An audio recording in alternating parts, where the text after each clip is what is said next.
Hi, ഇന്ന് നമ്മൾ പാൻക്രിയാസിനെ കുറിച്ചാണ് ഡിസ്കസ് ചെയ്യാൻ ഉദ്ദേശിക്കുന്നത്. പാൻക്രിയാസിനെ കുറിച്ച് നിങ്ങളിൽ മിക്കവാറും ആളുകൾക്ക് വളരെയധികം അവയർനെസ് ഇന്ന് ഉണ്ട് എന്ന് എനിക്കറിയാം. കാരണം ഡയബറ്റീസ് പോലത്തെ അസുഖങ്ങൾ വളരെയധികം നോർമലായിരിക്കുന്ന ഒരു സമയത്ത് നിങ്ങൾക്ക് എല്ലാവർക്കും പാൻക്രിയാസ് എന്താണെന്നും അതിൻ്റെ ഉപയോഗം എന്താണെന്നൊക്കെ അറിയായിരിക്കാം. സോ പാൻക്രിയാസ് എന്ന് പറയുമ്പോൾ നിങ്ങളുടെ മൈൻഡിലോട്ട് ആദ്യം വരുന്ന പിക്ചർ ഒരു പക്ഷേ ഇൻസുലിൻ, നിങ്ങളുടെ ബ്ലഡ് ഷുഗറിനെ സ്റ്റെബിലൈസ് ചെയ്യാൻ വേണ്ടി ഇൻസുലിൻ പ്രൊഡ്യൂസ് ചെയ്യുന്ന ഒരു ഗ്രന്ഥിയാണ് എന്ന് നിങ്ങൾക്ക് ഒരു പക്ഷേ അറിയായിരിക്കാം. പക്ഷേ പാൻക്രിയാസ് ഇൻസുലിൻ മാത്രം പ്രൊഡ്യൂസ് ചെയ്യുന്ന ഒരു ഗ്രന്ഥിയാണോ?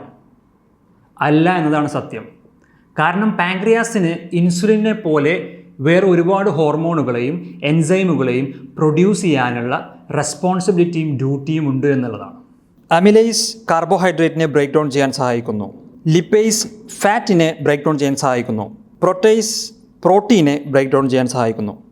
പലപ്പോഴും എൻ്റെ അടുത്ത് വരുന്ന ക്ലയൻറ്റുകൾ എന്നോട് പറയാറുണ്ട്, ഞാൻ 10-20 വർഷമായിട്ട് ഡയബറ്റീസിന് മരുന്ന് കുടിക്കുന്ന ആളാണ്, എൻ്റെ ബ്ലഡ് ഷുഗർ നോർമലാണ്, അല്ലെങ്കിൽ ഇത് ബോർഡറിലാണ്, അങ്ങനെ മാനേജ് ചെയ്ത് പോകുന്നുണ്ട് എന്ന് പറയാറുണ്ട്. അവരങ്ങനെ പറയാനുള്ള വൺ ഓഫ് ദ റീസൺ, അവർ വിചാരിക്കുന്നത് പാൻക്രിയാസ് എന്ന് പറയുന്നത് ജസ്റ്റ് ബ്ലഡ് ഷുഗറിനെ മാനേജ് ചെയ്യുന്ന അല്ലെങ്കിൽ ഇൻസുലിൻ പ്രൊഡ്യൂസ് ചെയ്യുന്ന ഒരു ഗ്രന്ഥി മാത്രമായിട്ടാണ് അവർ മനസ്സിലാക്കിയിട്ടുള്ളത്. ആക്ച്വലി പാൻക്രിയാസ് ഡൈജസ്റ്റീവ് എൻസൈമുകളെ കൂടി പ്രൊഡ്യൂസ് ചെയ്യുന്നുണ്ട്. നിങ്ങൾ കഴിക്കുന്ന ഫാറ്റ്, കാർബോഹൈഡ്രേറ്റ്, പ്രോട്ടീന്, ഇതിനൊക്കെ ഡൈജസ്റ്റ് ചെയ്യണമെങ്കിൽ ഡൈജസ്റ്റീവ് എൻസൈമുകൾ ആവശ്യമാണ്. Different type of digestive enzymes. അതിലൊരു മേജർ റോൾ വഹിക്കുന്നത് പാൻക്രിയാസ് ആണ്.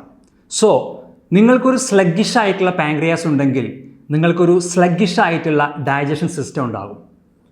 നിങ്ങൾക്ക് സ്ലഗ്ഗിഷ് ആയിട്ടുള്ള ഡൈജഷൻ സിസ്റ്റം ഉണ്ടെങ്കിൽ നിങ്ങളുടെ മെറ്റാബോളിസം പ്രോപ്പറായിട്ട് വർക്ക് ചെയ്യില്ല. മെറ്റാബോളിസം പ്രോപ്പറായിട്ട് വർക്ക് ചെയ്തില്ലെങ്കിൽ നിങ്ങളുടെ ബോഡിക്ക് പ്രോപ്പറായിട്ട് എനർജി പ്രൊഡ്യൂസ് ചെയ്യാൻ പറ്റില്ല. അതുപോലെ തന്നെ നിങ്ങളുടെ ബോഡിയെ പ്രോപ്പറായിട്ട് റീബിൽഡ് ചെയ്യാൻ, റിപ്പയർ ചെയ്യാൻ സാധിക്കാത്തൊരവസ്ഥ വരും. സോ നിങ്ങൾക്കൊരു സ്ലഗ്ഗിഷായ പാൻക്രിയാസ് ഉണ്ടെങ്കിൽ യെസ് ഓഫ് കോഴ്സ് നിങ്ങളുടെ ബ്ലഡിൽ സുനാമി സംഭവിക്കും. ബ്ലഡ് ഷുഗറിൻ്റെ അപ്സ് ആൻഡ് ഡൗൺസ് ഉണ്ടാകും. അതുപോലെ തന്നെ നിങ്ങളുടെ ഡൈജഷൻ സിസ്റ്റവും പ്രോബ്ലത്തിലാകും. If you like this video, please share with your friends and family members. My name is Maroof CM. I am your biohacker.